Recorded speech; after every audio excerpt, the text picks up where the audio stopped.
You're watching Reason and Theology Live, a show dedicated to charitable discussions, debates, interviews, commentary, and analysis. The show concentrates on theological topics, historical matters, and philosophical problems with content ranging from introductory material to in-depth examinations. And now, your host, Michael Lofton. Welcome back, everybody, doing our third stream for the day. We have Dr. Lawrence Jerome King, who is going to be joining us here in just a moment to have a discussion on the Magisterium. Y'all have heard me talk about Dr. King many, many times and appeal to his work often, and rightly so, because he's written the best material that I've seen when it comes to especially non-definitive magisterial propositions and how to weigh them. This comes up constantly in our area, right? When it comes to apologetics, we constantly hear people talking about, well, this was taught in the preconciliar era, and now we're teaching something else. And so the church now is defected from the faith, or, the church now is wrong. And of course, there is generally not a whole lot of insight from individuals like this when it comes to weighing magisterial propositions and how to know when one outweighs another.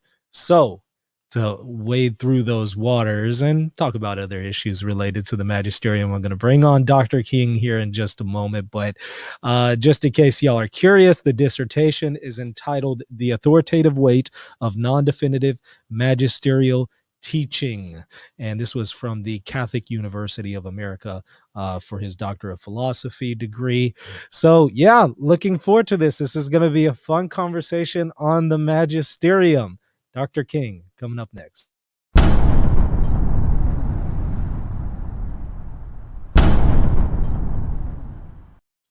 Dr. King, how are you?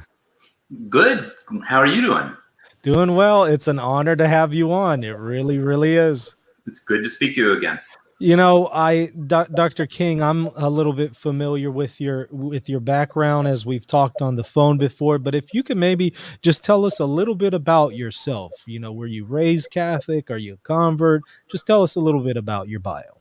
Yeah, my family's Catholic going as far back as I know, at least 7/8 of it. My father's father's family is a bit unclear, but all the rest are Catholic going back to a long time. And I even have a bit of a soft spot for the Jesuits, although it's hard to say that, because my mom's dad's mother's family was in Swabia, southern Germany, which is an area that started trending Lutheran until Jesuit apologetics got going in that area and set people on the right course.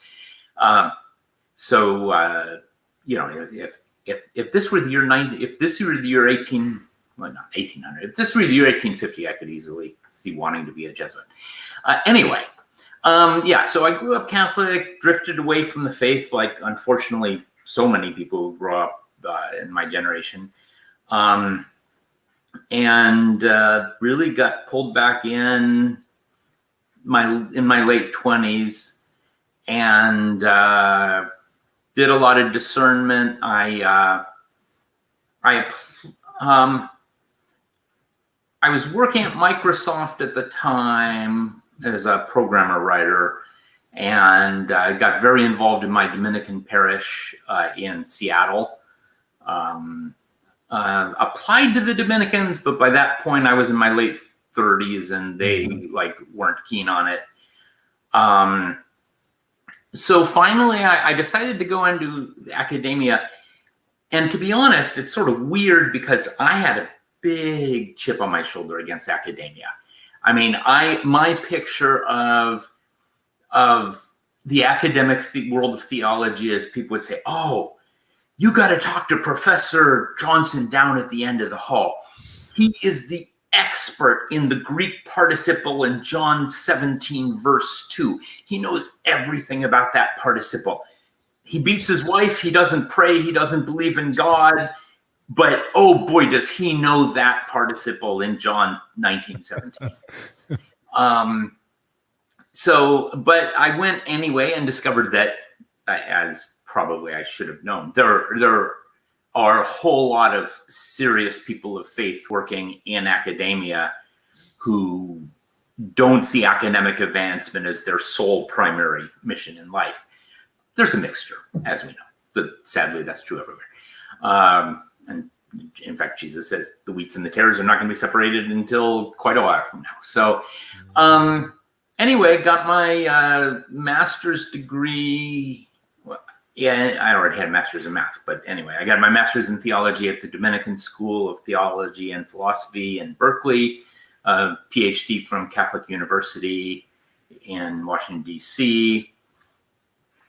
Searched for academic jobs for a while, but at this point, I'm only teaching. I'm teaching part-time for St. Meinrad Seminary and School of Theology, and also working in the tech industry. Because they actually pay reliable money at the same time. Right. I've noticed a lot of theologians are either former computer programmers or currently computer programming.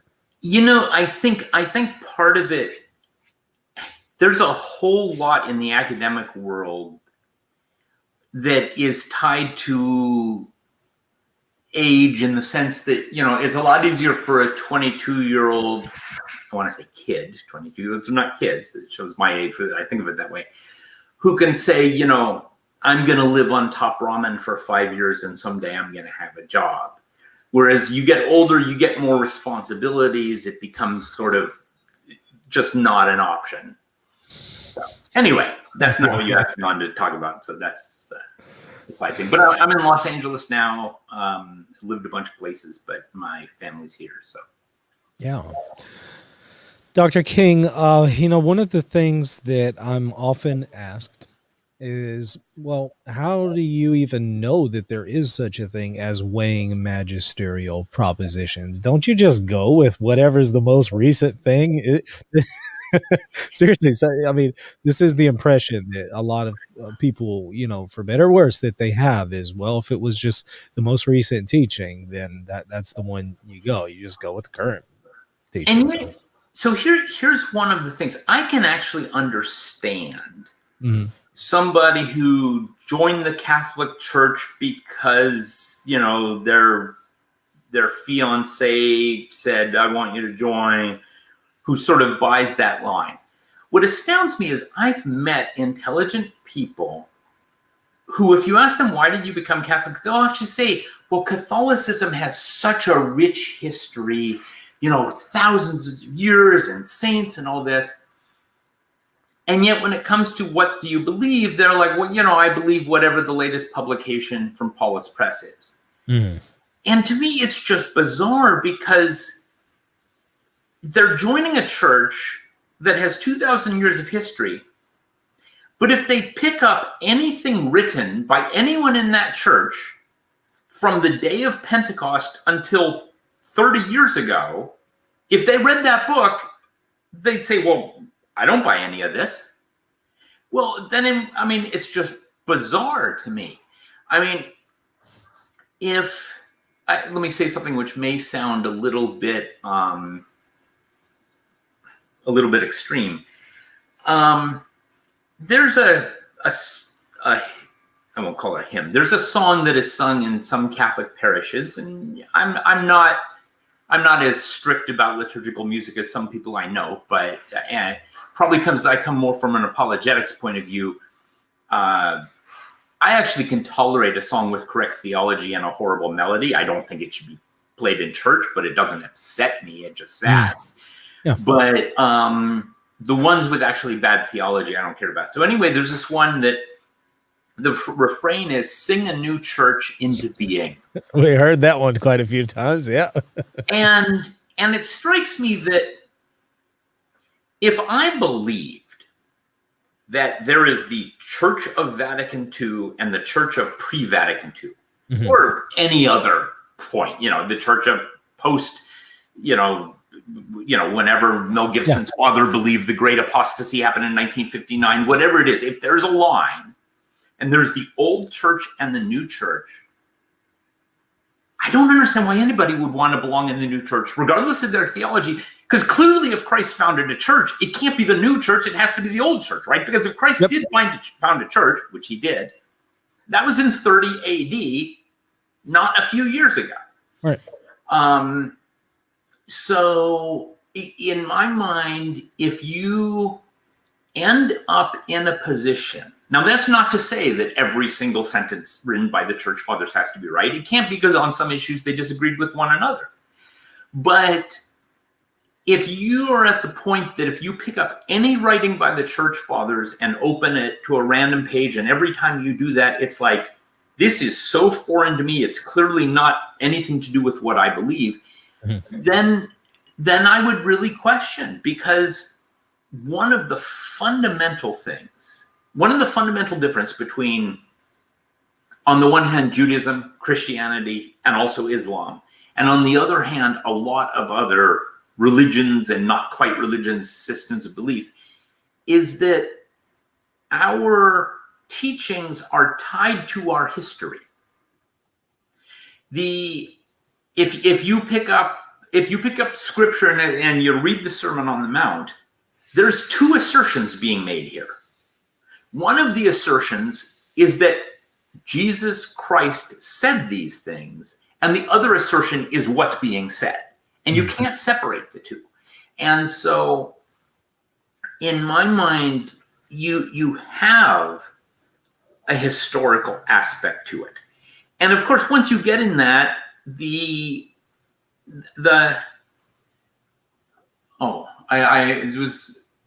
I don't have a blog, and I certainly don't have time to have a blog, but every now and then I see things on the internet. It's like, wow, if I had a blog, I would have a field day with this.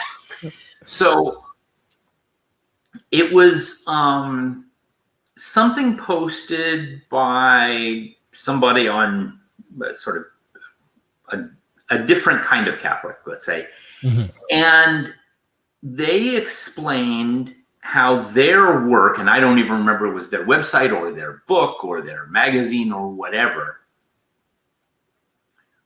judiciously would go back to the church fathers and to Aquinas and various authorities, and it would carefully select the portions that were still valid, because as they said, we don't want to lose touch with our history.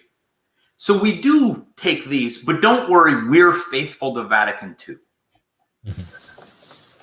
Now that to me is just bizarre. Basically what they're saying is there was this council of 200 bishops, not 2,000 bishops a few decades ago, and that has to be the touchstone by which everything else is judged.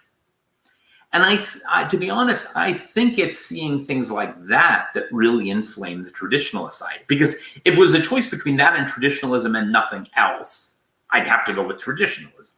Because there's nothing in church tradition that prophesies that someday there will be the 21st council, and it will be the gold star by which everything else will be judged. But at the other extreme, there's also no prophecy that someday there will be a council which is totally invalid and deceives the entire church, and every single bishop who walks out of the council will believe it to be a valid council, and yet it won't be. Mm. Well, I mean, I talk about it on the show. There are some out there who think that, such as the Second Vatican Council, over 2,500 bishops there. The vast majority assented to the 16 documents. They have been officially promulgated, received solemn ratifications from course, Paul VI, and then multiple successive popes, right? So it's entered into the reception of the church. And yet they would still maintain that it taught heresy. So you'll find those people out there, which is odd, because I've personally, I don't know about you, but in my studies on the Magisterium, I've never really come across anybody who says that an ecumenical council ratified by the Pope, so it's sessions that are ratified by the Pope, could teach heresy. I don't know. What are your thoughts on that? So this is a bit of this may be a bit of a tangent, but you would find some Russian Orthodox theologians who would say that. Sure. One of the interesting divergences between the Russian Orthodox and the Greek Orthodox, all the Orthodox hold that the first 7 ecumenical councils were valid. The weird, confusing Constantinople 4B version, some of them count as an 8th. That's a crazy tangent I don't want to go to right now. But why were they valid? So the traditional view, which the Catholic Church, of course, holds, and the Greek Orthodox hold, is that the validity of a council, if the Holy Spirit is there and the council is convened and the council is called and the council goes correctly and is promulgated and is done, at that point, when they rang the tolling bell at the very end of the Council of Trent, the last thing they did when they closed the council is they read every one of the documents from the council from beginning to end out loud. And the interesting thing is, it was actually, and a lot of people may not notice this, if you recall, the Council of Trent had 3 separate periods. There was, it had like 20-something, 30-something, I don't know, sessions, but they were broken into like a whole bunch of sessions and then almost 10 years off, then a few sessions, then almost 10 years off, then a bunch of sessions, then it closed. And it was really that final reading of the documents that made it absolutely clear that the bishops and the Pope at that point considered all 3 of the pieces to be part of the same council. They read out the documents, it's now closed.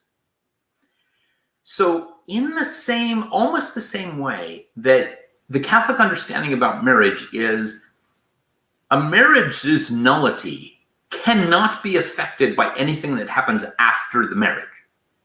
In the same way, from the Catholic point of view, that was either a valid council or it wasn't at that point. It can't be valid for a while and then in retrospect become invalid.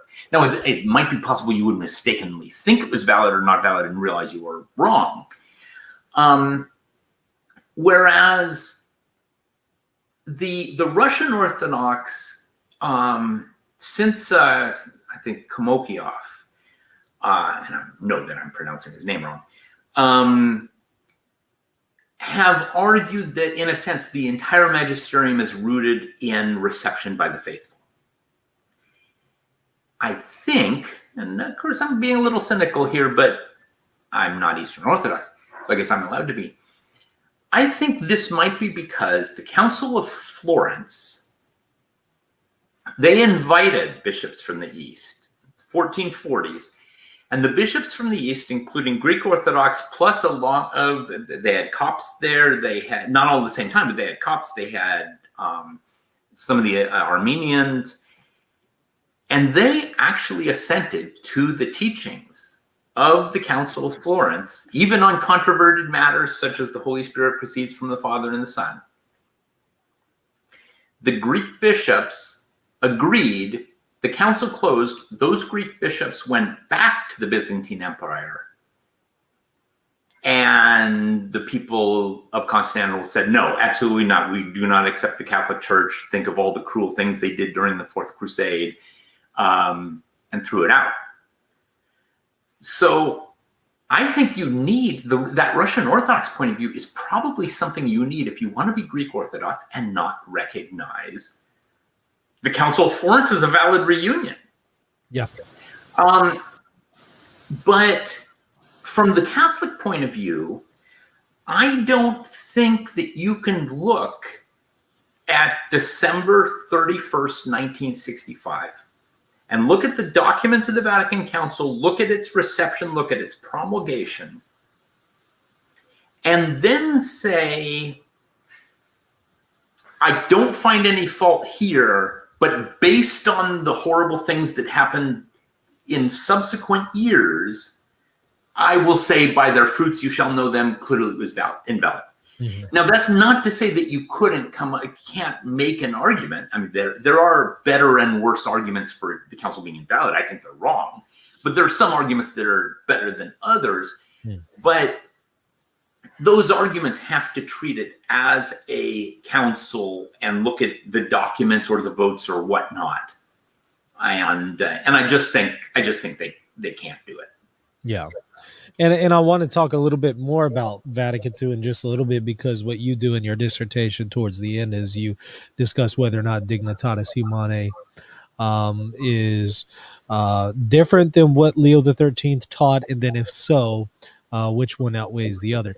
Now, before we touch on that, though, could you maybe just explain to our audience what is the difference between a definitive teaching and a non-definitive teaching? I think that might be helpful, because what you're doing is you're especially focusing on the authoritative weight of non-definitive propositions. So what's the difference between definitive and non-definitive? So I would say that the shorthand, it's not the most precise way to say it, but let me say it just to make the short sentence, and then I'll make it much more precise, is definitive and infallible are the same thing. Mm-hmm. Now, I'm going to make that more precise in a moment, but therefore non-definitive means non-infallible. Now, here's where the precision comes in, because some of the more academic folks would say, well, wait a minute, I don't like the way you sing that. The thing is, the term infallible, strictly speaking, refers to an act of teaching, not to a doctrine. So here's an example. 20 years ago, Pope John Paul II is preaching in a mass, and in his homily he says, remember, God loves you. God, who is one God in three persons, Father, Son, and Holy Spirit, loves you, loves each one of you. And God the Son, who became incarnate, fully human and fully divine, died for you to forgive your sins. Okay, number one, everything he says in this imaginary case is true. That's an important word that we don't ever want to lose sight of when we talk about infallible definitive. It's true. True is just a basic philosophical concept that means it corresponds to reality. It's a proposition that corresponds to reality. Second, the doctrines that he is preaching at that point, the Trinity, the Incarnation, are in fact definitive doctrines of the Catholic Church. No pope or council could ever change them. We as Catholics can be absolutely certain that they are true. But what he did there was not an infallible act of teaching. It was just a homily. Popes aren't, in fact, one of the requirements for an infallible act of teaching has to be directed to the entire Catholic Church. A homily is not. A homily is directed to the people there in that church, in that parish, whatever. So a pope actually could not teach infallibly in a homily, although he could take the homily and then promulgate it universally, and hypothetically he could teach infallibly that way. They don't do it that way, but they could.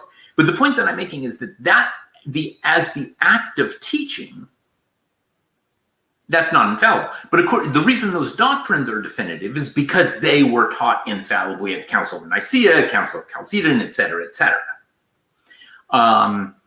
They're also taught infallibly in the Nicene Creed, which bishops all over the world tell people this is the statement of our faith. So that's, being taught infallibly by the Universal Ordinary Magisterium.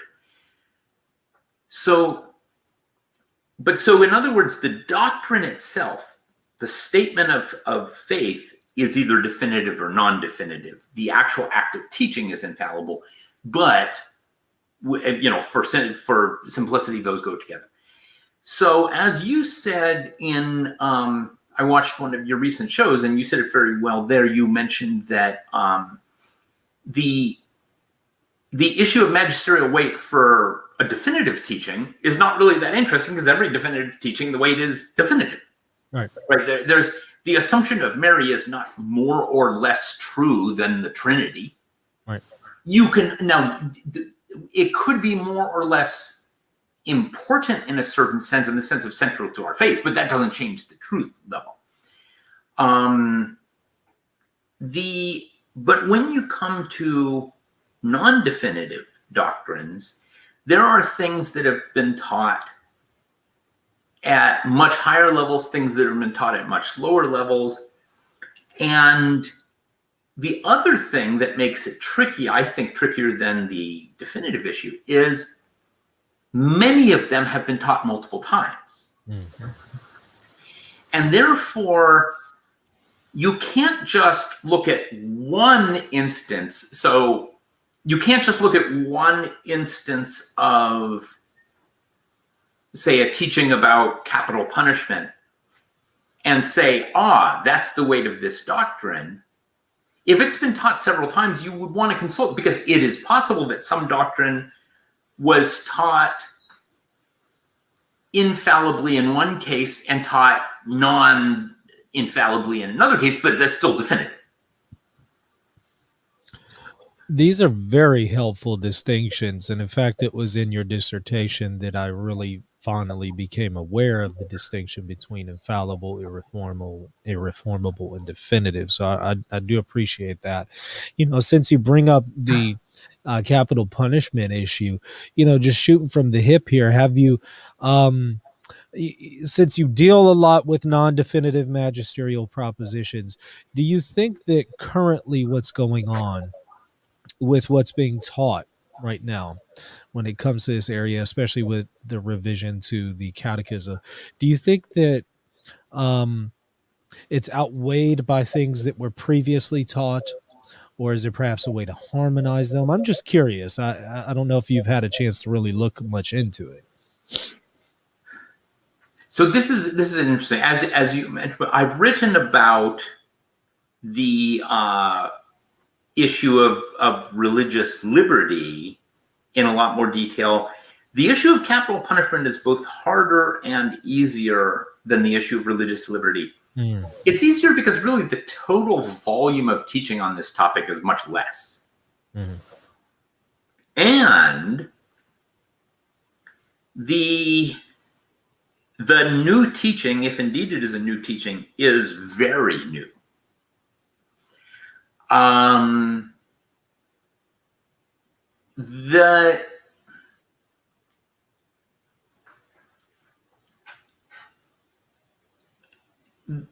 However, at the same time, and you have, and so how to say, the difficult thing about this, and this is why I think of a forum like this is tricky to use, is when you're dealing with texts. I mean, just because I come from an academic thing, I like to see the text before me, and I can point to this word, that word, etc. So let me, rather than get into the details, pull back to the level of principles. The first question is, what do the texts actually mean? And some of the recent statements, in my opinion, are ambiguous on certain points. Mm-hmm. And so this is the analogy I actually wanted. There were a couple times I thought it would be great to use this in a dissertation, but there's no way because it's way too nerdy. Plus, it's better on video, but I need to get a little video clip. So I'm showing my age if I say that, like, to me, Star Trek means the original Star Trek. We were just talking about Star Trek before you came on. We had another show. We were debating whether or not the original series is better than the Next Generation. But okay, so you weigh in on the original series. No, Babylon 5 is way better than any of them. Oh, But, Babylon 5. Okay. I gotcha. But yes, next generation isn't even the best of the spin-offs. That would have to be Deep Space Nine, even though it's seriously flawed. But that's not what you brought me on for. Anyway, so way back in the old days, when there was only one kind of Star Trek, the first episode with Klingons in them, and towards the end, Kirk is having a big argument with the Klingon. You started this war. You did this. You did this. And Kirk says, you were the ones who gave us the ultimatum to withdraw from the disputed territories. And the Klingon says, they are not disputed. They are clearly ours. Okay, that is not a logically coherent position. Okay, you cannot... If you and I have an argument, I can say you're wrong, but I cannot say this topic is not disputed. Okay. So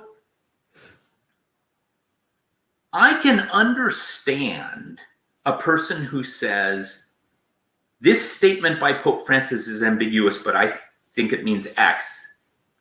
But I can point to, you can point to, and Google search can easily find cases where serious Catholics, you can find a serious Catholic with lots of degrees in front of their name saying, this statement by Pope Francis is not ambiguous, it clearly means X. Mm-hmm. And another statement who says, this statement is not ambiguous, it clearly means Y. Mm-hmm. And just forget theology, just go back to epistemology, the branch of philosophy that talks about how we know what we know. If very smart people dispute the meaning of a statement, that means it is ambiguous. That's almost the only thing that ambiguous means. So now, I mean, you can, unless you want to argue, and you could do this, unless you want to argue that it's unambiguous, you know the right meaning, and everyone on the other side is arguing in bad faith and lying and claiming to find a meaning there that deep inside they know is wrong, or that they are all mentally deficient, whatever. It's just not plausible. And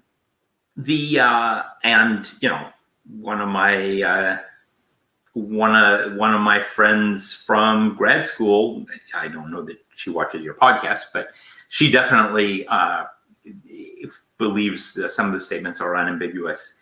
Mm-hmm. But here's the problem. One of the things, so when I did the dissertation, and my hope is to convert the dissertation to a book and get it published. I mean, I think everybody who ever wrote a dissertation would love to do that. The thing is, it feels a lot like a dissertation to me, which doesn't mean that it can't become a book. But one of the things that a dissertation typically does is the first 90% of the dissertation is not me. The first 90% of the dissertation is I'm investigating a topic. I'm going to find out what the church fathers said about it. I'm going to find out what Aquinas said about it. I'm going to find out what Bellarmine said about it. What did Pope John XXII say versus Occam? What did early modern thinkers say about it? What did Saloveri and the Manualists think about it? Recent people, Dulles, Rahner, et cetera, et cetera. Then I assemble, where do they all agree? Where do almost all of them agree? Where do they disagree? Up to this point, it's in a sense objective. There's none of me in it. Then the next step is, when they disagree, are there just purely objective ways to say who's right and wrong? Like, this person's argument is just not internally consistent. And then finally, towards the end, you bring more of yourself into it. That's sort of the standard way a dissertation is set up. So what that means is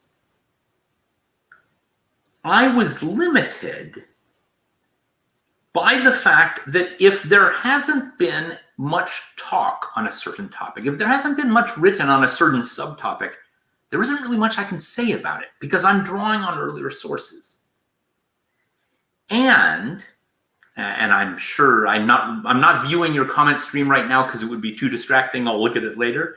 But as I'm sure that some of the commenters are going to find this worth commenting on, there just isn't much in the history of magisterial interpretation which talks about how to weigh an ambiguous teaching from the magisterium. The assumption has always been that the meaning of a statement is clear. We want to determine its weight. And this is not the only thing that there's a gap on. So, for example, there's another very significant gap with when something is not the main topic, when it's part of they usually use the Latin obiter dicta. Yeah. The Pope writes an encyclical on abortion, and in paragraph 37, he mentions something about government spending or something. Right. Or he writes an encyclical on government spending, and in paragraph 37 mentions something about abortion. Right? This is not the point. It's something off topic. All of the theologians who write about the Magisterium will agree, even if this is a weighty document, that side point has much less weight than the main point. But none of them say, well, okay, what does much less weight mean? For example, if the Pope writes an apostolic constitution defining, the infallibility of the assumption, and he mentions something in passing in paragraph 27, obviously that's not infallible, but is it still really weighty because it's a side point in an otherwise really weighty document? Nobody really addresses that. So, when I address those issues, at that point, I'm now bringing much more of myself into it. I say, I'm going to argue from the logic of the case. And this has happened. So when it comes to ambiguity, especially when you have ambiguity from a living pope, then I think you're really in the situation where if a living pope issues an ambiguous statement, he certainly knows how to clarify it. And in that case, I think it is reasonable. It's not the only possible approach, but I think it's a reasonable approach to say, we have to treat this as something that he is choosing not to clarify. But at the same point, I'm uncomfortable with people who hang a lot on that because, for example, when after Amoris Laetitia, which is another rabbit hole I don't want to get into right now, but after it came out, you had the letter that the Pope sent to bishops of Buenos Aires. And I'm sure you're familiar with this thing where they had an interpretation and he commended them for their interpretation. And I remember after that came out, a lot of people saying, okay, but it was that letter he wrote was never published in the AAS. Well, about a year later, it was published in the AAS. And you know what? I think it's likely the reason it was published in the AAS a year later is because a lot of people were pointing to the fact that it wasn't published in the AAS and said, and I remember people online saying things like, something not published in the AAS has no magisterial weight at all. Wow, then how did Pope Leo the Great teach about the incarnation? Yeah. So I guess what I'm getting at is I'm actually more interested in the principles of the interpretation here. And we really need a lot of new things for new kinds of teachings. Richard Gillardet, who is certainly one of the most prominent theologians of the Magisterium. He's written a lot of good stuff. He's written a lot of things I happen to disagree with, but he makes logical, rational arguments. And I like it when I disagree with somebody who's making an argument because I can make a counter argument. Sure. But in the second edition of one of his books on the Magisterium, he actually added a new section on how to weigh the authority of a papal press conference. Huh. And I commend him for that. I don't necessarily agree with his conclusions, but it really is showing that, in a certain sense, some of the ways that Pope Francis teaches are almost just new categories. And I think we need new weights for them, but they have to be consistent with what we had before, right? If you get, and you know these people online, the people who the Pope said something in a press conference and you must never disagree with it under any conditions, that's not a standard that's even remotely consistent with the way, with, you know, anything that we've done before. Anyway, I think I've gone off a bit long on this before. So the other thing, of course, is there an argument to be made that earlier teachings about the death penalty have raised it to the level of definitive? If the old teaching has been established definitively, then we're in a situation where contradictory teaching cannot counterbalance it.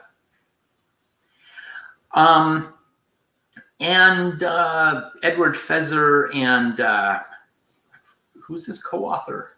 Okay, I hope he doesn't watch this because I'm blanking on the name of the co-author. But they wrote, they've written a book arguing for that. If that argument is convincing to someone, then that pretty much closes the topic. On the other hand, it closes the topic, but it closes the topic only insofar as exactly what is being claimed to be infallible. For example, if you're claiming that, you know, it has been infallibly taught that there exists circumstances, at least theoretically, under which the death penalty would not be immoral. You know, on the other hand, if so in other words, you have to define exactly what the topic is. And then, if you conclude that it hasn't been taught definitively, now we're in the case that I talk about towards the end of the dissertation about two non-definitive doctrines that apparently contradict to each other. How do you weigh them, right? And now you're juggling. You've got a whole lot of balls in the air, right? So this is not something that's going to be solved in a 5-page article in First Things. Much as I respect that journal, because you've got to deal with interpreting exactly what does the new teaching say, clarifying what does the old teaching say, look at all the times the old teaching has been taught, what is the weight of each of those and how do they combine to make the overall weight of that doctrine? How many times has the new teaching been taught, which requires you to decide, for example, is what Pope Francis is saying the exact same thing that John Paul II was saying, which is one of those things that a lot of people say it's not disputed, I know the answer, and somebody else has a different answer. And then weigh them, and if you come out, and then what do you do with the weights? Let me pause for a moment, but I'd like to throw in something on that last point in a moment. Yeah, I mean, go ahead and continue, because I actually have another question that's going to take us into Dignitatis Humanae. So if you have more on this, go ahead and do that so that I don't derail it. Okay. Well, then let me throw this in because it's going to apply in the case, arguably apply in the case of Dignitatis Humanae as well.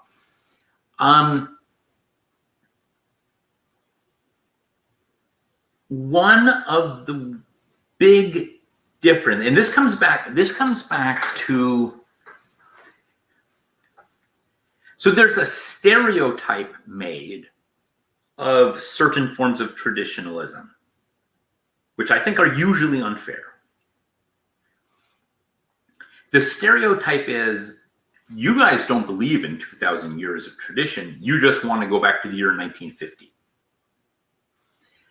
And as I said, I think in most cases that's unfair. But it is something that people have to be careful about. Because just as there are people who only like brand new theology, there's other people who may say, if I think the church went off the rails in the 1960s, then I can assume that everything in the year 1950, or maybe they have another favorite year, is the summit of everything. The problem is that there's a lot of things that have nothing to do with doctrine that have changed. One of them is how we do theology. And on this, the neoscholasticism of the early 20th century did theology very differently than the actual scholastics such as Thomas Aquinas. Now, I'm not right here bringing up, there's a whole bunch of things that I don't want to get into. There's a whole debate that some of the academics, if anyone's listening, is aware of, with De Lubac and criticisms of the content. I'm not talking about that. I'm talking about how they did them. And I think I can illustrate it best by the following way. If you pick up the Summa Theologica, Thomas Aquinas brings up tons of questions in there. And if you were to go and you count, he brings up a question. He says, well, it would seem, he almost always starts with the one that he's ultimately not going to agree with, although there are exceptions. It would seem that it was not fitting that Christ become incarnate because, and he brings up argument. On the other hand, said contra, and then he'll bring up an argument from authority, and then respondeo, I answer, and then he'll bring up a whole bunch of other arguments. I answer, and then he'll bring up replies to objections. These are very weighty issues, and I think everybody agrees that Thomas Aquinas did not do straw men. He took the best arguments from the other side and addressed them. He didn't deliberately pick bad arguments. And of course, he picks the best arguments for things he agrees with. And also he'll put in, if he puts in a bad argument, that's because it's a bad argument actually in circulation that he feels he needs to address. How does he resolve these arguments? He resolves them by quoting scripture. He resolves them by pointing the practices of the church, how the church actually in practice does baptism, celebrates the sacraments. He cites the church fathers tremendous amount. But you know what? You go through there and you try to find ones that he settles by appealing to the Magisterium, and you got a lot of work in front of you. He just doesn't do that. And in fact, the times when he quotes a pope, it's usually just either Leo the Great or Gregory the Great because they are church fathers.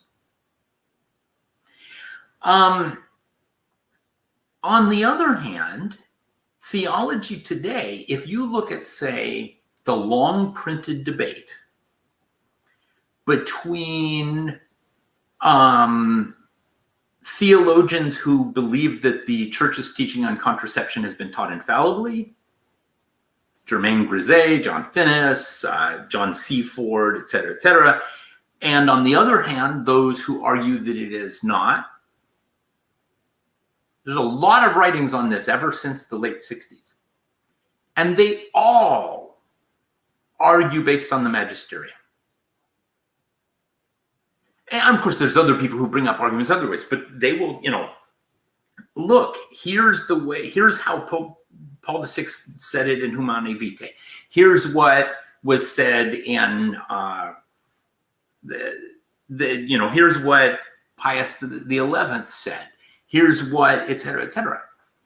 So my concern is that we, and this would include myself because I study the Magisterium, focus too much on the Magisterium. And that's something to watch for. So in other words, sticking with the death penalty thing,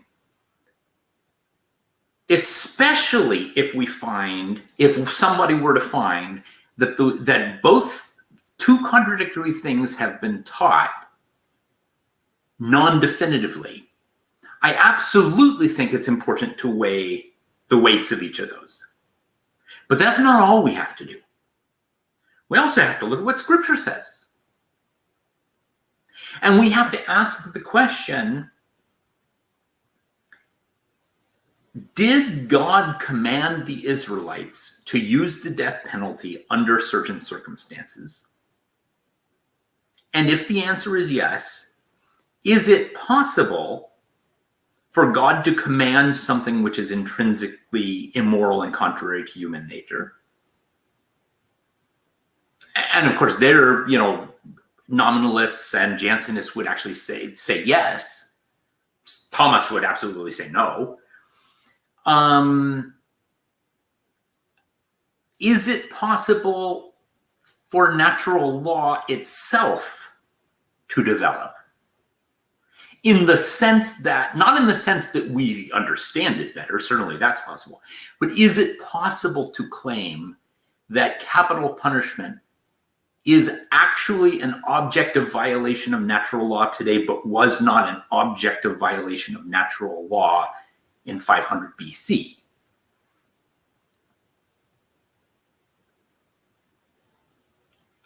Now, that's a really hard argument to make, but it is interesting question to look to what degree Thomas himself in the supplement to the Summa, which is finished by his followers from his writings,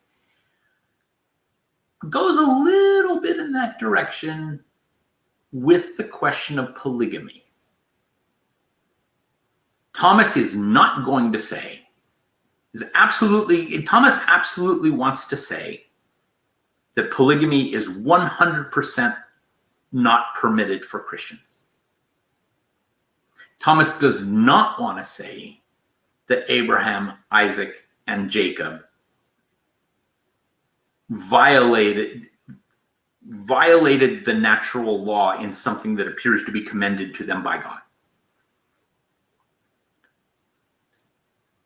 And he does some interesting gymnastics here, which I think somebody can be a Thomist but still say, I don't find this point convincing, but they may, where basically he argues, and I think he's got some church tradition on his side. Basically, he argues that in the New Covenant, the nature of marriage did change a certain amount. And it is interesting that the Catholic Church would take a marriage today. If two Jews are married before a rabbi, we take that as a valid marriage, but not a sacramental marriage. That's church sacramental theology. So basically, he argues that marriage always was a lifelong bond between partners, and also was always oriented for the procreation of children. But in the time of the New Covenant, it takes on a third aspect, which is it is a sign of the mystery of Christ and his church. And that essentially it slightly changes the moral category in such a way that no pope could possibly give a dispensation for somebody to take a second wife in a bigamous marriage in imitation of Abraham, Isaac, and Jacob. So I'm just pointing out, these are all the things that have to be looked at. I don't think I could make this argument, but it might be interesting to see somebody go that route, that the death penalty in the Old Covenant has to be held by a different standard than the death penalty in the time of the New Covenant. I'm not supporting that argument. Mm-hmm. I actually think the argument would almost certainly be wrong. Mm-hmm. But I'm just pointing out that there's a lot of issues that would need to be addressed because, it's certainly not totally dissimilar to an issue that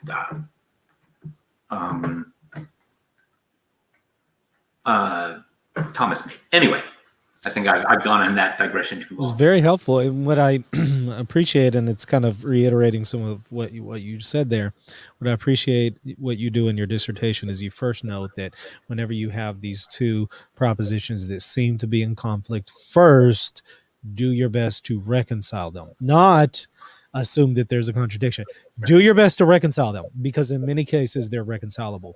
And this is, in fact, a principle that we see there in St. Augustine when it comes to sacred scripture. He does the same thing there. You go to reconcile them. You don't immediately just say, oh, there's a contradiction in the Bible. No, you look for ways to reconcile them, because this is God's word. Well, in a very similar way, when it comes to these magisterial propositions, we would first try to reconcile them. But then if they are non-definitively taught, it is possible that they could be in contradiction to one another. And then you lay out objective principles to weigh these propositions of the magisterium, and then determine to which one one's assent is to be given. Now, you raise the issue of Dignitatis Humanae. Comes up nonstop. Yeah. I get asked about this constantly. And I went through, basically I wanted to pick the issue that, as far as I could tell, offered the strongest case for a contradiction between one teaching and another. Not that that's the only possible interpretation, but, whereas there's other issues that I think the case is a bit weaker. Anyway, sorry I interrupted. Well, no, that's fine. In the case of Dignitatis Humanae, what you discovered in your research first is that you concluded that there is a contradiction in the preconciliar teachings and the conciliar document. Then you go to weigh them, and you note that Vatican II slightly outweighs the preconciliar teachings. Before we maybe discuss some of those principles, can I first ask, is it possible yet still to reconcile them? Perhaps the solutions that Thomas Pink has offered. I think he tries to reconcile them. I mean, what do you think about his approach and maybe reconciling it before we talk about which one outweighs the other? So part of the thing is, and this has to do with the fact, just in almost any academic writing, there's just not enough room to all the things you would love to do. So I do talk about, I absolutely do not claim that in chapter 5 of my dissertation, I prove right. that these cannot be harmonized. It is my opinion that they are in contradiction, and I give what I think are strong arguments, but it's far from a proof. So I do mention the two arguments that I find. I mentioned Thomas Pink's version, and I mentioned Brian Harrison's version. To be honest, I find Brian Harrison's way of harmonizing them to be more plausible than Thomas Pink's. Mm-hmm. I'm not ultimately persuaded by either, but I do think Brian Harrison's is stronger. Mm-hmm. But I think what we need to look at is burden of proof, and this ties in, I think, to a word that has become extremely famous in serious Catholic circles due to Pope Benedict XVI, which is the word hermeneutic. So, and Benedict XVI talked about, he actually didn't say hermeneutic of continuity, he talked about hermeneutic of continuity and change on different levels, reform, etc. But the word I want to focus on here in this case is the word hermeneutic. Because of course Benedict, who himself is a professor, was using that word in a very precise way. And here's a very common way it would use. There's I don't know if you've read The Lion, the Witch, and the Wardrobe, but there's the point when the kids are saying, well, our sister Lucy claims that she went into this wardrobe and found this magical world. And he says, the professor says, and they said, but our brother Edmund says it's not true. And he says, well, which of them have you found most trustworthy? And I think as Peter says, well, sir, until now, I would have said Lucy every time. So this is, there's the phrase, the hermeneutic of trust and the hermeneutic of suspicion.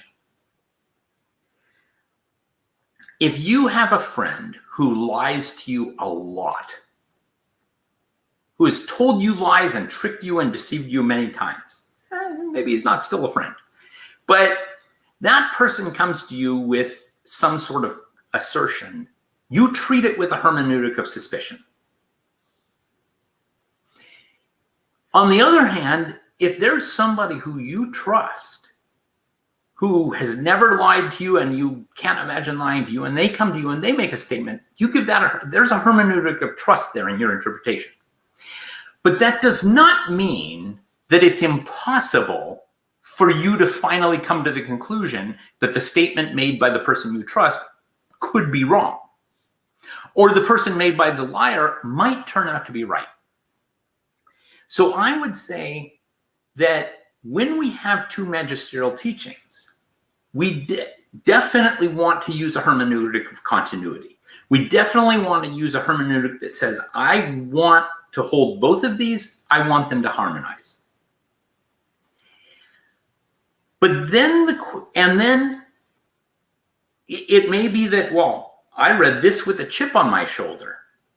You know, to be honest, I don't like Pope such and such. And when he said this, it struck me the wrong way. And I read the summary in the New York Times and it was awful. So, you know, when I finally went and read the document, I just, to be honest, skimmed the document because the New York Times had already made it clear to me how awful this was. Okay, that is not using a hermeneutic of trust and continuity on a magisterial document. And the next point is something that I think reasonable theologians can differ on. To what degree do you have to take these statements and treat them as elastic to make them fit? To what degree do you have to say, if one pope says, Jake is really tall, and the other pope says, Jake is really short, to what degree do we have to say, well, the first one must be saying Jake is really tall compared to children, and the other pope must be saying Jake is short compared to mountains? Yeah, we could take those as the meaning they're harmonizing, but it was a silly example. But the question is, at some point, you've got to say, I'm stretching this so far that it's better to just say that they don't agree. In my opinion, in my judgment, and you know, I would be open to an exploration on this, but that would involve lots of writing. In my opinion, Thomas Pink does that with Dignitatis Humanae. In my opinion, Thomas Pink ends up with an interpretation of Dignitatis Humanae that I think can be fairly strongly shown. None of the bishops who wrote it, nor Pope Paul VI, nor any pope since then, interpret the document that way. And I have a great problem with any scheme of interpretation that does that. To me, and another sign I would say is this. Suppose Thomas Pink had never heard of Dignitatis Humanae. And he believed everything else he believes, but he had never heard of Dignitatis Humanae. And then Dignitatis Humanae was turned into him by a freshman in a class. Would Thomas Pink give this paper an A and say, you're right, because I know that what you really mean is blah, blah, blah? Or would Thomas Pink say, no, what you wrote contradicts Catholic teaching? And to be honest, I don't believe that Thomas Pink for a moment, if this were turned in by a freshman, would come up with this interpretation of it. I think he would just look at it and say, no, this contradicts what 19th century popes taught. Now, I'm not saying that we should treat it like we would treat a college freshman, but I'm saying that when you are at the level of that twisting, because in my mind, and see, here's where, and actually I co-wrote an article on this on public discourse, and I like some parts of the article, but to be honest, it did teach me not to co-write articles. My co-author is great, but co-writing articles, when you're trying to be technical, you're compromising on phrasing and stuff like that. But one of the arguments that my co-author and I made there that I do agree is Thomas Pink argues that if we allow the possibility that Dignitatis Humanae actually is simply an error, we undermine Catholic trust in the magisterium altogether. I believe that to a certain degree is true. But I also believe that if we say, if you can take the text of Dignitatis Humanae and morph it into how Thomas Pink interprets it, and say that is the conciliar teaching, that also undermines the magisterium. Because if you can do that, then, I mean, here's an example. Here's a book that, to me, clearly teaches heresy. It's Roger Haight, Jesus, the Symbol of God. He makes it very clear that he rejects the pre-existence of Christ. He rejects the idea that Jesus was God the Son, the eternal Son of God. And then at one point, he does some sleight of hand with the Nicene Creed and comes up with this bizarre way to interpret it. Basically, the Nicene Creed is written to refute Arianism. So if what I believe is not strictly speaking Arianism, then I'm not contradicting. Okay, this is ridiculous. But the problem is, I think the Thomas Pink interpretation opens the door for that. Because if I can take Dignitatis Humanae and turn it into something which says the state has the right to coerce religious practice, and even the state has the right to coerce religious practice when acting as agent for the church. And you say Dignitatis Humanae supports that interpretation, then you can do anything you want with, you can do anything, you pick your poison. You can do anything you want with Humanae Vitae.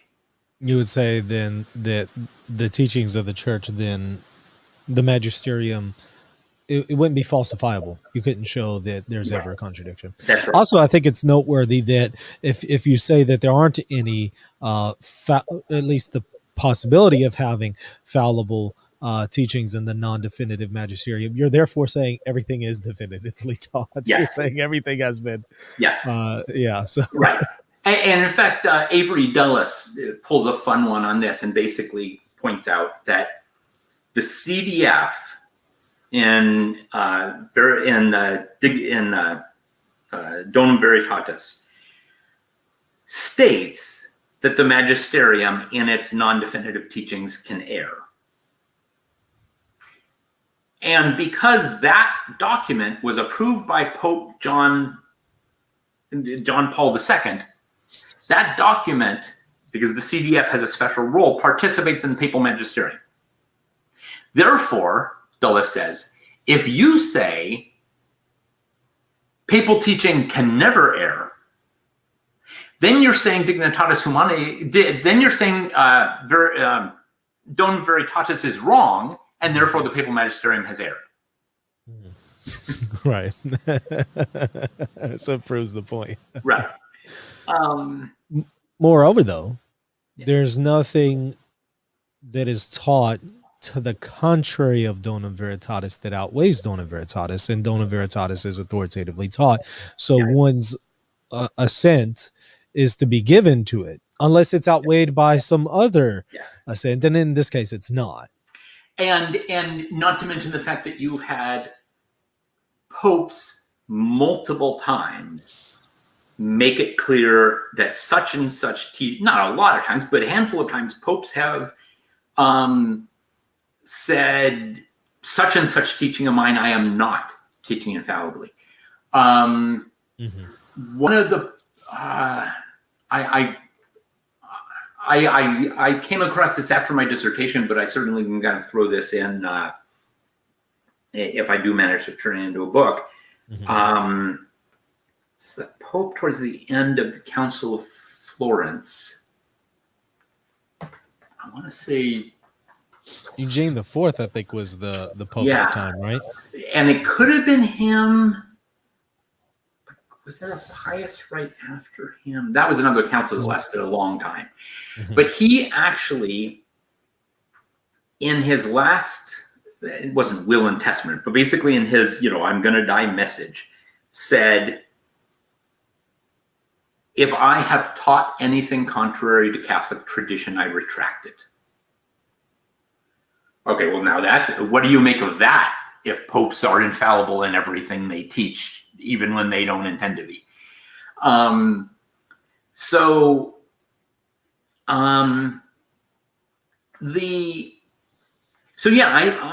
much more comfortable saying that there could be an error, but then we have to a priori say that if something written by Pius IX contradicts something published at Vatican II, a priori, if they contradict, we don't know which of them is right. Or I guess there's a third option, which is they can't both be right, but it's possible they could both be wrong and a completely different explanation could be right. I mean, that would be much harder to maintain. But the point is, they can't, on the issue on which they contradict, they can't both be right. So there's a bunch of things here, and it's not. The thing is, and you commented about how many people who do this are in computer science thing.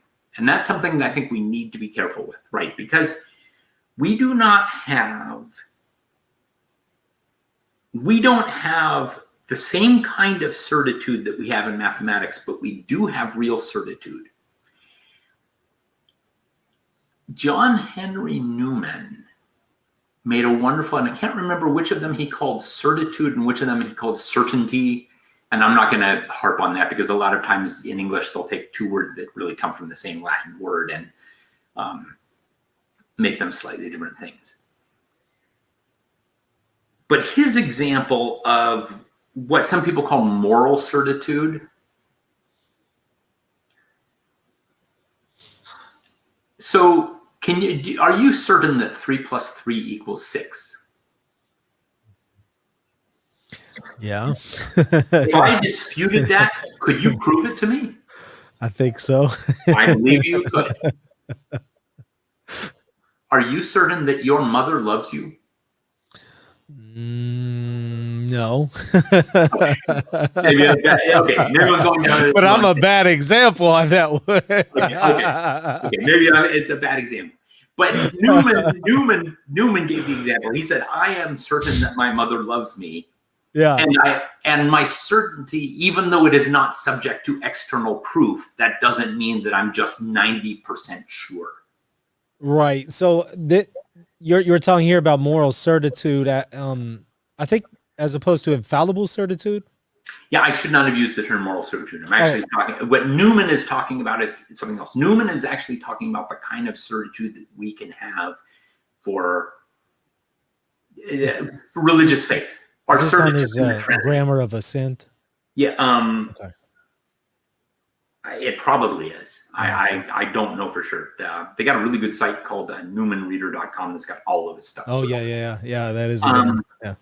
But he would put this in the category of things such as, I believe in God. That one you might argue is subject to rational demonstration. But for example, my belief in the Trinity. That it's not subject to mathematical proof, but you can still have an infallible certitude of it, not just assign it a high probability. And that's the issue he's looking at. I think it's got to be in grammar assent. That's really he's looking at, is what the concept of assent. And we get too much from the Enlightenment, this idea that the only kind of certitude comes from some sort of mathematical demonstration. Right. And that's simply not true. Yeah, and when it comes to this area of Dignitatis Humanae, and then I want to get to some of the chat questions. Let's go with your view here for the moment that there is a contradiction. You concluded that the Second Vatican Council's teaching here slightly outweighs the preconciliar papal teachings on this matter. What are some of the principles that you use to determine that? Because I think this is going to be helpful to a lot of the people who they see certain things taught in the postconciliar era. They believe it's in contradiction with the past, and assuming if it's true, they immediately go to the preconciliar teaching. They immediately conclude, well, that's the faith of our fathers. That's what was always taught. Therefore, I'm going to give my assent to that. You came out and said, no, the assent in this case needs to be given to Vatican II. Not quite. I thank you for giving me the chance to clarify this point. So let me pull back to, so this was the thing that in my issue of weighing, I argued, and this is where I'm at, my contribution, but I think it's quite consistent with what has come before. The theologians, I found plenty of theologians who said, suppose something hasn't been taught definitively, infallibly, but it has been taught multiple times. What is the weight of that? And the answer they give, and I don't want to be mathematical on this, but in this one, there's almost no getting away from almost a mathematical perspective. That if something has been taught, say by Pope A, Pope B, Council C, Pope D, and Council E, non-infallibly every time, the weight of that doctrine is going to be something like, measuring that weight is going to be sort of like adding up the individual weights of the times it was taught. Now, I don't believe you can turn things into numbers, so the phrase adding up is bad. And if you could turn them into numbers, who's to say you would add them up and not square them and add them up or something like that, right? But the point is, it's greater than any one of those. Because if only Pope Pius IX had said it, it would have a certain weight. Then the weight's got to be greater than that because another pope said it too.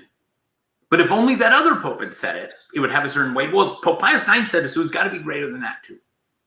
So you've got sort of an additive effect. So what I said is, in that case, if you have a contradiction, and a contradiction between weights, then you're going to have, I argue, a subtractive effect. Meaning, suppose something was only taught ever by two popes with exactly equal weights saying exactly opposite things. One pope says it is moral to do X, and the other pope says it is immoral to do X, and they had exactly equal weights. I think it's very reasonable to conclude that the two things lacking any other data would just cancel each other out. Just to not to derail, but could I ask a quick question on that? Would it be possible to say that the recent teaching slightly outweighs the other, all other things considered equal, slightly outweighs it because the church is guided into greater understanding of the truth? If somebody said that, so I'm not going to even answer that right now. All I'm going to say is, if that is one of the principles of weighing, then you would have included that when you came up with a number. Right. So in other words, Right. if you believe that's one of the principles of weighing, then you had to take that into account when weighing teaching A and teaching B. Right. When you take everything into account, if teaching A is 37 points and teaching B is 37 points and they point in totally opposite directions, right, then they've got to cancel each other out, because what can you do? Could you just suspend assent at that point? Sort of. But you wouldn't, because you would not owe any assent on the grounds of the magisterial teaching itself. Okay. Then, if you accept that argument, which seems to me reasonable because I don't see any other way around it, then now here's where we come to subtraction. Suppose we again have this situation where Pope A and Pope B are the only ones who have taught on a certain matter, and everybody agrees it's not infallible. And in fact, everybody agrees that the strength of Pope A's teaching was 75 and the strength of Pope B's teaching is 70. And again, I'm going to stress, it's absurd to think that we could someday put numbers on these, but I'm using that as an illustration. Well, if you have 75 in this direction and 70 in the other, yes, the 75 is higher, but I see it as sort of a subtraction. You've got a net 5 pointing in the direction of Pope A. And again, I don't want to push the math too much, but what I'm saying is Pope B, if really he's got 70 pointing in the other direction, this one's only 75, he's almost completely canceled out Pope A. He's only got 5. There's only 5 in that favor. So that's what I would argue about what to do in case of contradiction, to the degree that we can, weigh things accurately. And that I really is sort of my chapter 4 aspect in my dissertation, because I wanted to establish that before going on to the concrete example. When I go on to the concrete example, now there's going to be a whole lot of places for people to disagree with me. They could disagree because they could say, well, I actually think that Dignitatis Humanae doesn't contradict the early teaching. I agree with Thomas Pink, or I agree with Brian Harrison's thing.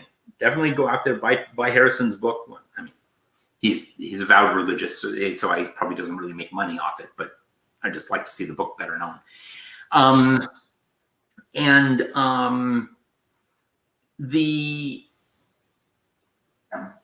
Or you could say, you know what?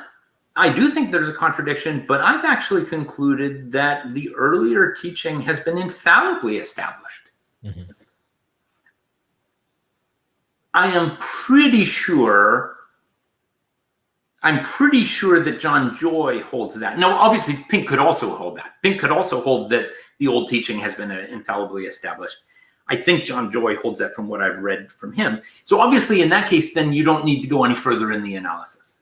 And I can't speak for John Joy. That's my impression. I'd love him to correct me on that. If he does. But if you do come to the conclusion that both of them are non-definitive, then you try to weigh them. And that's where I came with the idea that, you know what? They both have very significant weight. They both, to be honest, have strong enough weight that if the other wasn't there, if all I had from magisterial teaching was Dignitatis Humanae, it's pretty weighty.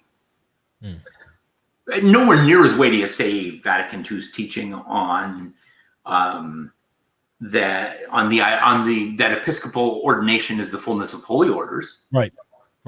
But which itself, well, anyway, let's not get into that. On the other hand, if you look at the teachings of and you showed my chart on that on your earlier show, and I've got a similar chart when I look at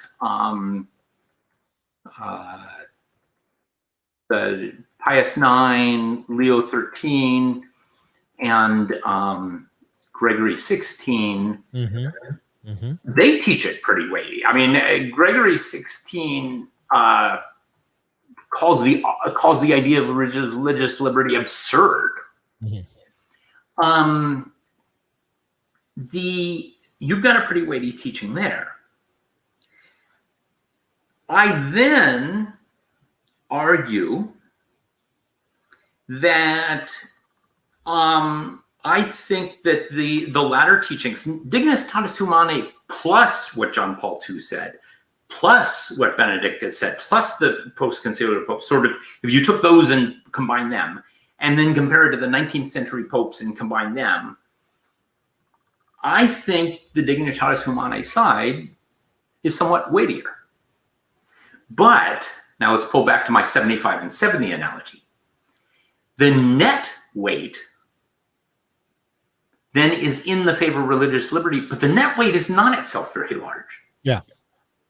So at that point, what I think the next step for, if somebody really wants to go into this, is to look at non-magisterial factors. What does Scripture say about this?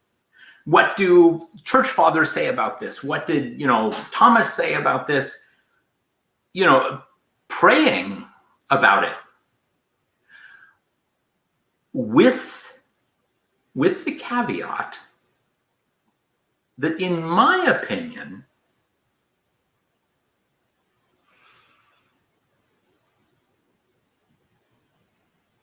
if you or I pray for the Holy Spirit to help us to understand what is the truth in this matter, and suppose you are the Catholic King of Malta. Malta reinstates a Catholic king and gives you absolute powers, and the Catholic King of Malta prays to be guided because he's got to make the rules that non-Christian religions are going to follow in his state. That I think he's a lot more likely to get guidance from the Holy Spirit on this matter than you or I. Because for his station in life, he actually needs to know. He actually needs this wisdom to govern. You and I, much as we are fascinated by this topic, don't actually need to know the answer to this particular question. And so we may end up, I expect to remain unsure about this until, God willing, I make it into the next life. And the day after I die, I'm going to be so overjoyed if I find myself in purgatory that, I won't even be worried about this. But if someday, eons and eons hence, I'm, beholding the beatific vision and still curious about these matters, then I will ask, can you explain to me this whole religious liberty thing? What exactly was right on this? And I would love to know the answer to that. But in this limited thing, I actually would pull this back to the thing I said about polygamy. I do not see, I don't yet see a way to maintain that the law given to the Israelites in the Pentateuch, the Torah, truly was from God, and to maintain that every human being has a natural right to worship according to his own conscience, even when that conscience is not well formed, individually and in groups, in public and in private. So if of course, if Thomas Pink is right, that's not what Dignitatis Humanae says. But if Dignitatis Humanae does say that we have that right, and that it's a natural right,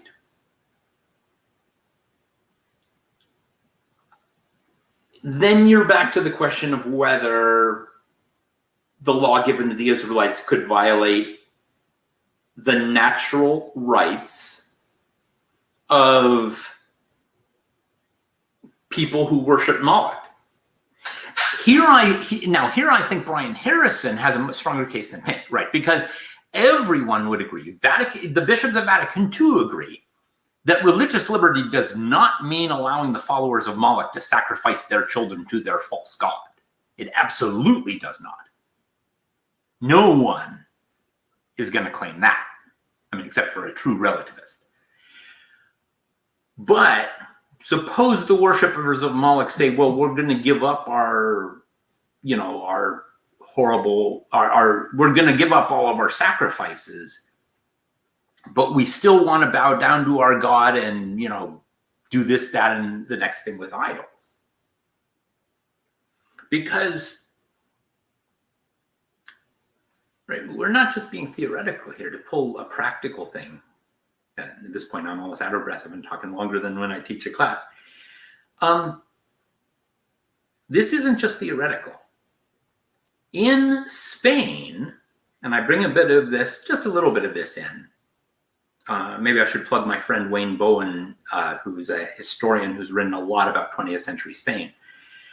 And anybody who wants to read a good book, a good summary of the Franco era, books by Stanley Payne, I would strongly recommend. When Franco was in charge, the law was that all religions have the right to worship privately. Protestants may gather privately. They may worship in their own churches. Jews can gather in synagogues. But only Catholics are allowed to go door to door and preach to people.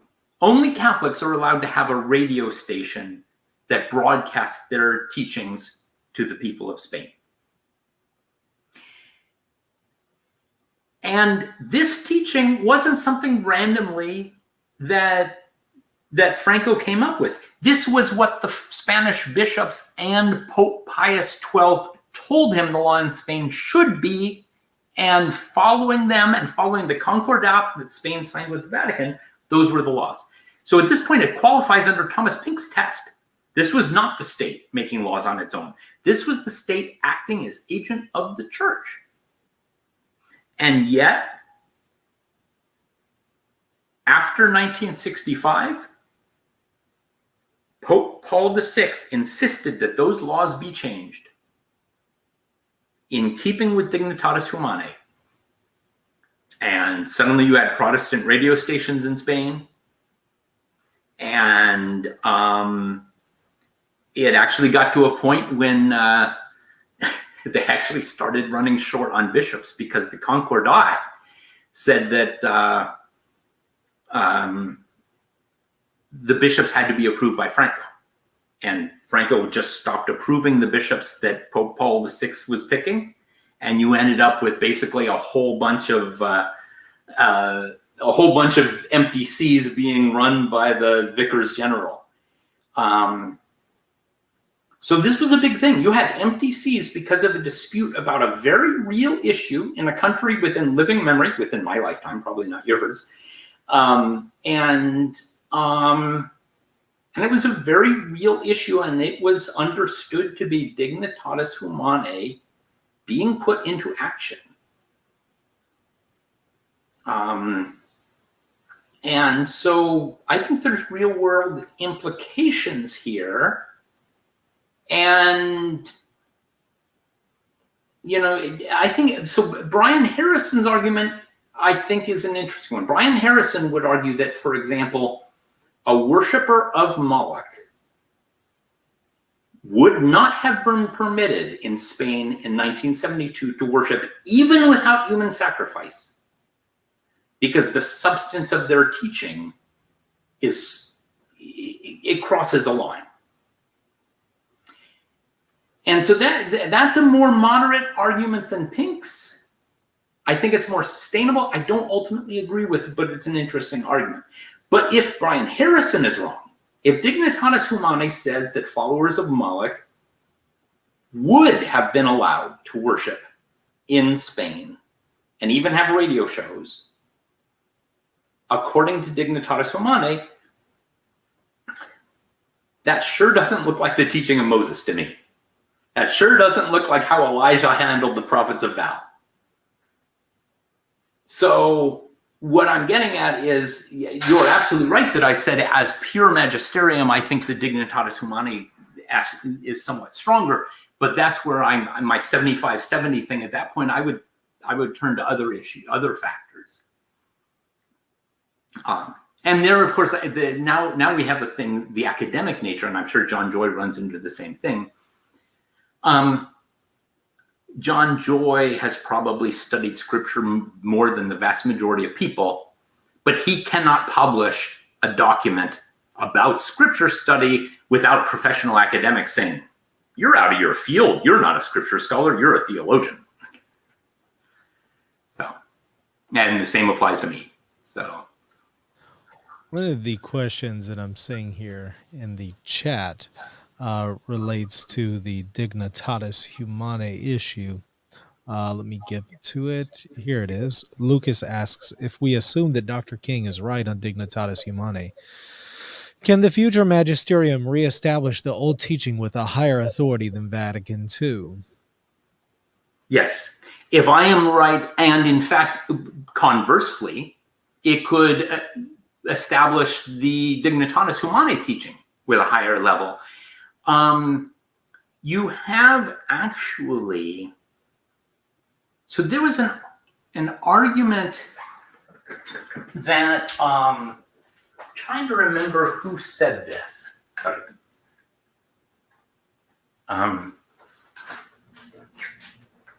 It's a modern contemporary who said this, and I think I know who he was, but I'm not sure. So I'm not going to say the name, I think. Who argued that if the Magisterium teaches a certain teaching at a certain non-definitive level, it can never later contradict that teaching except at a higher level. I don't think that's true. I don't see any, I don't see any, would it be prudent for them to stick to that rule? Absolutely. I don't see any reason why they have to stick to that rule. So in other words, suppose, and one of the things about Dignitatis Humanae that makes it very different than, say, if we were going to talk about contraception or something, is that this is a discussion that 99-point-something% of Catholics around the world don't ever think about. But suppose it became a live issue. Suppose you had Catholic against Catholic, bishop against bishop, and, you know, church tearing itself apart about this. The only prudent course would be for the Magisterium to settle this with a teaching by the extraordinary Magisterium of unquestionable infallibility. Could the Magisterium just weigh in on the issue again, non-infallibly? I don't see why it couldn't. I think that would be insanely imprudent. I mean, it would be one of these things that if the Pope did that, he would have a lot to answer for on the last day, because he would not be doing his job of bringing unity to the church. But I don't see why it would be impossible for a Pope to do that. But the right response would be, and so in response to your commenter, I actually think if this became a live issue, the church should settle it in a definitive way. But it would be possible for the church to weigh in and just add more weight to one side or the other. The thing is, one reason it would be imprudent to do that is because measuring the weight, you know, my 75s, my 70s, there is no way that any two theologians are going to, if we came up with a system of numbers, are going to come up with the same numbers, right? That's why the number thing is so absurd. That's why it's nice to have this settled. And I will give you the classic example of this. And Michael, I know you're familiar with this one, but John 22 taught that the blessed dead, the saints, do not behold the beatific vision. They're not going to actually, Catherine of Siena, well, actually she was a contemporary of his, so she's a bad example, but St. Augustine, St. Peter, Mary Magdalene, currently do not behold the beatific vision. They're in some really lofty state, but they're not going to behold the beatific vision until the final judgment and the resurrection of our bodies. And the whole church freaked out. They're like, what the heck? Why have we been praying to saints? This is insane. The University of Paris called him a heretic. The Dominicans called him a heretic. The Franciscans actually were already calling him a heretic for other reasons, but they also called him a heretic for this. It was a huge scandal, and he started to waffle on and go, well, this is just my own private opinion. But then he started putting people in jail for disagreeing with him, which is not normally what a pope does when it's its own private opinion. And he preached it in his homilies, which is more Yes. than a private opinion. Absolutely. So what happened is, after he died, the next pope, one of his very first actions was to issue an infallible teaching. And even Francis Sullivan, who's fairly liberal on such things, admits this is an infallible teaching, saying that the blessed dead immediately, and those souls who are purified immediately after their purification is complete, behold the beatific vision. Even though there will be added elements after the resurrection of their bodies, they are still the blessed in the presence of Christ. And the point that I'm making is, he settled it with an ex cathedra definition, because he knew that if he just issued more non-definitive statements, it wouldn't end the controversy. To end so many things, the teachings of Arius. I mean, I think you could make a pretty good case that before Arius, the divinity of Christ had been taught infallibly by the ordinary magisterium. But you couldn't make an ironclad case, so they had to call the Council of Nicaea. So the thing is, Dignitatis Humanae is in a weird case because it's not an open issue, except when you start discussing with traditionalists, right? And you had some of this when some of the folks at the Vatican were dialoguing with the SSPX, and there was definitely discussions about it, but it's not really a hot topic for discussion. So I don't expect people to weigh in sooner. I would actually be less surprised if the death penalty issue becomes a hot issue, because, right, that's, Franco's gone. There's not a whole lot of states out there. And I could see, there's a few places like Uganda that, to be honest, I could see. I wish more Catholics knew about the growth of the church in the global South, the third world, what you want to call it. I think it was Uganda. This just blows my mind. You may be too young to remember the end of the year 1999, but in America, it's Prince song "Party Like It's 1999." In Uganda, the president of the country was at the biggest stadium in the capital that was packed to its rafters, so that at the beginning of the new millennium, he could formally dedicate his nation to Jesus Christ.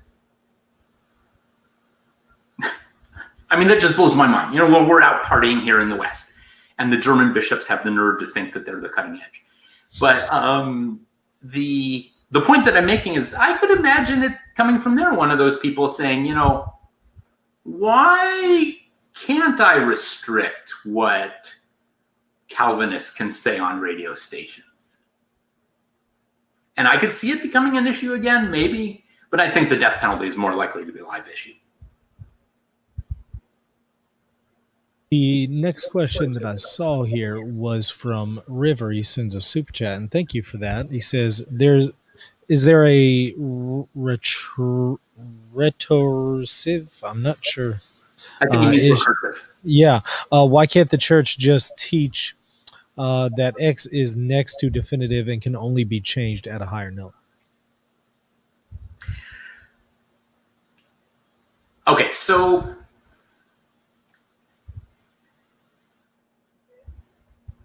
I think it's important to distinguish. The church has two powers that are sometimes conflated. So the church has the power of orders.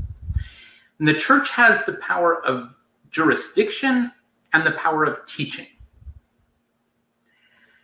So the church has the power of jurisdiction, and so the church can say there has been way too much argument about the death penalty. We don't want any bishops or theologians to argue about the death penalty until we say otherwise. The church has the authority to do that. But I would argue that is really part of their power of jurisdiction, not teaching, because that act in and of itself would not be teaching any facts about the death penalty. So the church can say nobody should go around teaching about this. But if a pope were to say nobody is allowed to teach about religious freedom except at a higher level than has already been taught, if, say, Pope Pius XIII said that, then when Pope Pius XIV comes along, he can't be bound by that. Because that's an act of the church's jurisdiction, and a pope cannot bind a future pope. So in other words, it is precisely what makes things definitive is that they're matters of truth. And of course, matters of truth are binding on everyone. So if the church were, no future pope can teach that Mary's body is lying in the grave somewhere in Ephesus.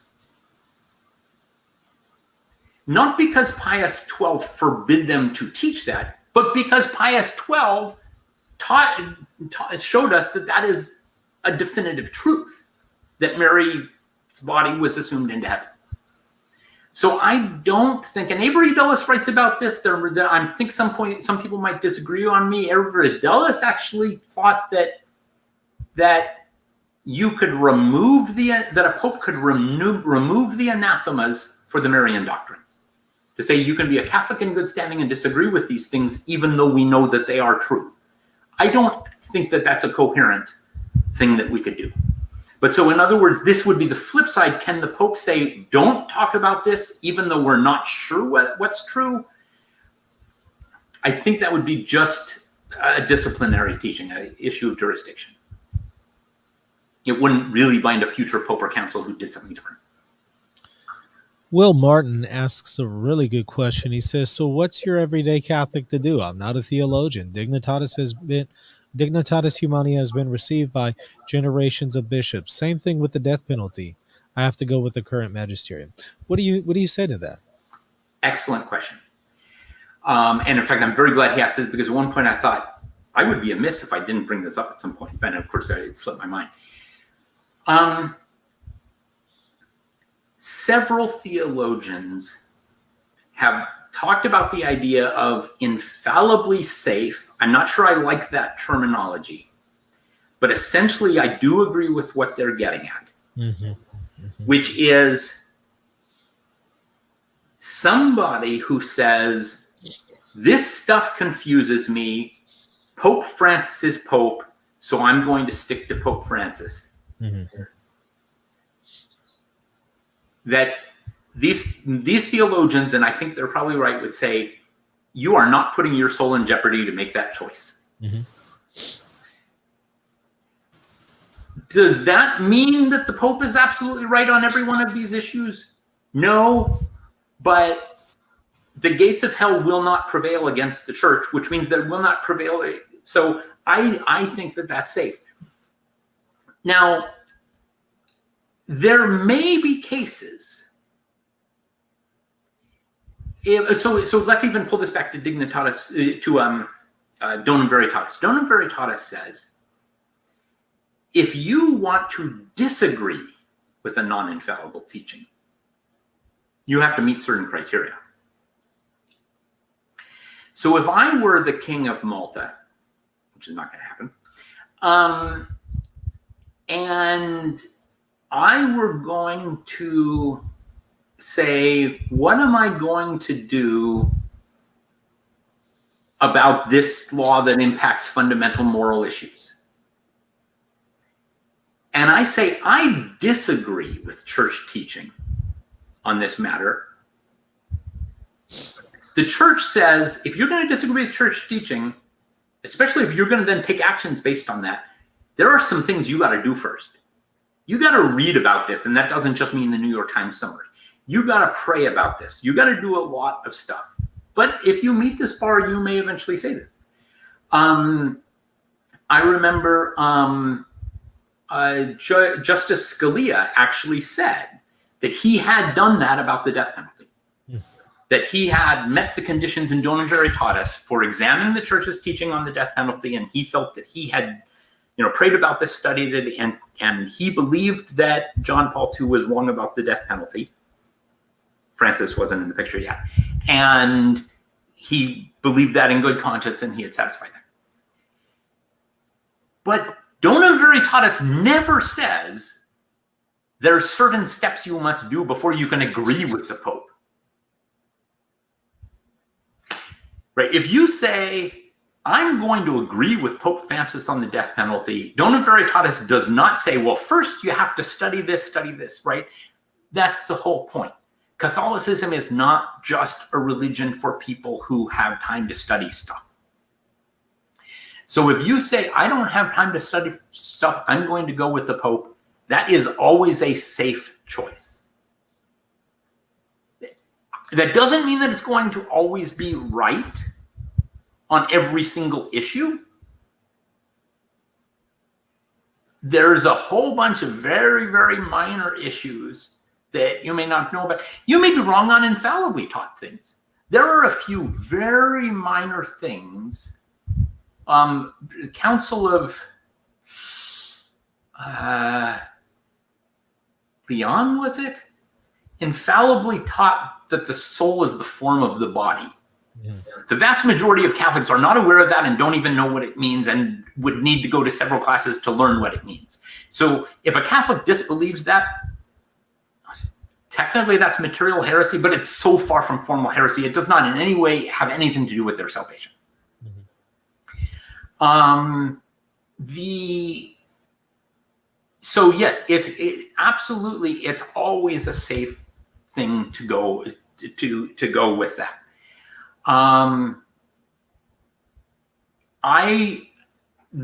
But there's also nothing wrong if you are aware of a contradiction in saying, in my opinion, at this point, this is just me.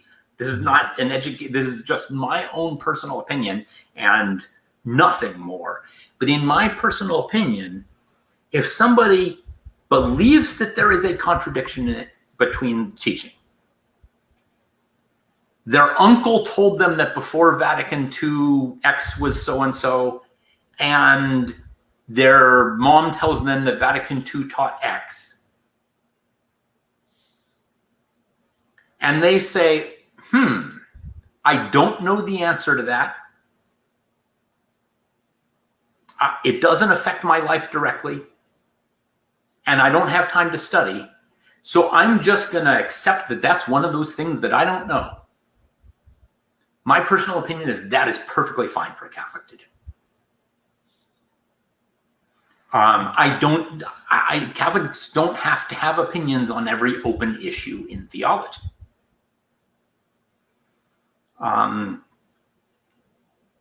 So that last part is my opinion. I can't even off the top of my head think of anybody else who has addressed that particular thing. Yeah. There's one more here that I was going to take from Colin. Could a pope promulgate disciplines, not teachings, injurious to the souls of its members? Would that be different from infallible safety? Excellent. My opinion is yes. Cardinal Journet, I believe his opinion was no. Right. He was a big wig on infallible safety, and he applied it everywhere. Vatican makes a treaty with Napoleon. That treaty will not be injurious to the souls of anyone in France. I see no reason to assume that that's true, and look, we know, Alexander VII had, I don't know how many mistresses, and this was public knowledge in Rome. Certainly that had to be potentially, if not actually, injurious to the faith of people in Rome who were aware of it, and yet God permitted it to happen. And therefore, I don't see any way to say, because essentially, if you want to hold Journé's position, you have to say, I am certain that God would never allow it to happen, that a pope, issues some, I think it is. In my personal opinion, there are theologians and scripture scholars who have been allowed to freely, who have published things that the CDF and local bishops have not gone out of their way to say that contradicts Catholic doctrine. Mm-hmm. And in my opinion, and I do not have any charisms of ordination, mm-hmm. but it seems to me that, in my opinion, that is not helpful to the souls of the faithful, that they don't speak out on that. Sure. I think that does happen. I think Dona Veritatis 24.3, I talk about it a lot, paragraph 24.3. You mentioned this, in fact, in your dissertation, if I recall correctly, you go over this. It talks about errors in prudence. It's possible for a pope to err in matters of prudence, but not habitually. Can you speak maybe on that last part? What's the difference between just one particular error and a habitual error in prudence? So I believe, I would like to check the text here, but I believe Donum Veritatis is speaking specifically to teaching on prudential matters. So in other words, it is teaching, but it is on prudential matters. So when the church, let's first separate what that is. So suppose the church puts out a teaching on on care for the environment. There are going to be some things in there which are principles of pure theology, which, for example, it is pure theology. It is a principle of pure theology that murder is wrong. Failing to save a life when it is completely within your power to easily do so and there are no downsides is immoral. Therefore, insofar as certain actions with regard to the environment will lead to deaths, and yet you do them anyway, that would be immoral. If you've taken into account there may be principle of double effect, et cetera, et cetera. So those would be the principles. Now let's start pulling them into practice. And at this point, we now have what Don Veritatis, talks about prudential issues, right? If you make a statement about, how much plastic in the landfills will affect birds, which will then affect our food supply, obviously you're now dealing in those. So when the teaching in prudential matters absolutely can be wrong, you have the bishops of the Pacific Northwest, both America and Canada, put out a statement about the Columbia River. That's a very low level of magisterial teaching, but it is still magisterial, not universal magisterium, but it is magisterial teaching for the people in that area. Here's what I would take as the habitual thing. I don't think that a Catholic can say, oh, you know what? I just don't listen to anything anything that the church teaches about environmentalism. That's just all New Age nonsense. Yeah, I think that would be saying the church is just habitually in error on these matters. You cannot do that. It's not as bad as rejecting something that is pure doctrine. Mm-hmm. And it's perfectly reasonable to say, you know what, I don't have time to read everything the church teaches on the environment. You know, if I was ever like in charge of a coal fire plant, I would probably have to read all those and decide what I can do and what I can't do, but I don't own any coal plants and I'm not going to worry about it. That's perfectly reasonable. Mm-hmm. But I do think that they're right, that the people who say, I read a diary of a priest in France in the early 1900s, and he at one point discovered that one of the school children said, my mom and dad told me, when you go to school, whenever the priest tells you about Christ and our Blessed Mother, listen, but when he talks about economics, ignore him. The thing is, I think you can see why it's hard. That does diminish respect for the magisterium as a whole. Yeah, that's a good point. And yeah, just for reference for everybody else, if y'all are wanting to read more about it from Dr. King, it's on page 186 where he goes over this section, paragraph 24.3. I found it very, very helpful. You opened up my eyes, just so many things. I'm constantly going back to your work. If you can put your book in, your dissertation into a book, I'll do anything to help with that. By the way, I'll do anything I can to help you get that into a book, because I think we need that. We need more material on the magisterium, especially the work you've done. So I really want to highly encourage you to do that. Thank you so much. And by the way, I want to thank you for coming on and tell you, you are welcome to come on anytime. I'd love to have you on again when you're available, because I just have so many other questions, and you're one of the few people that could answer them. So I would love to have you on. I mean, I've taught a bunch of different theology classes, but I've never had just a straight class teaching about the magisterium. So this was a lot of fun. This is fun, but I mean, it's also my favorite topic. But if you'd be willing to come back on, I'd love to have you on again, because like I said, there's just so many other questions that I have, and I know there's a few questions in the chat we didn't get to. So you're welcome on anytime. Let's find a time. I'm finishing on writing. I'm working on writing a piece right now on an unrelated thing, and when that's done, I'll have a lot more time, and I'd love to come on again. Excellent. Okay, we'll talk off the air about some dates. Everybody, thank y'all for your participation there in the chat. Great comments, great questions. Sorry we didn't get to all of them, but I promise we will in the future. We're going to be doing plenty more when it comes to the magisterium. But Dr. King, is there maybe a plug for anything that you wanted to put in? Anything that you're working on you want us to know about? No, I not of him. No, not of him. Well, the dissertation itself. Pray for. I would say this. I would say this is, if there is somebody, to all your lessons, if there's somebody in the church leadership who you don't like, or who you think is teaching some bad stuff or incorrect stuff or very unclearly, pray for them. Mm-hmm. That is 10 times as important as everything else. Everything else is important, but that's got to be square one.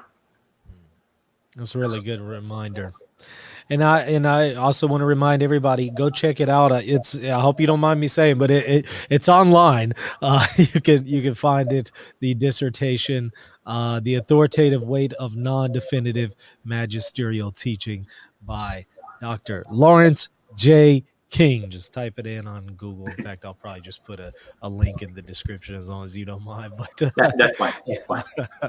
But I look forward to maybe reading this in a book, and I hope y'all also look forward to more. Once again, thank you for coming on. Thanks so much for having me. And everybody, don't forget to like, subscribe, share this on your social media, help spread out the word. And of course, check us out, patreon.com/Reason in Theology, if you want to support us and also get access to extra content. Till next time, God bless you all.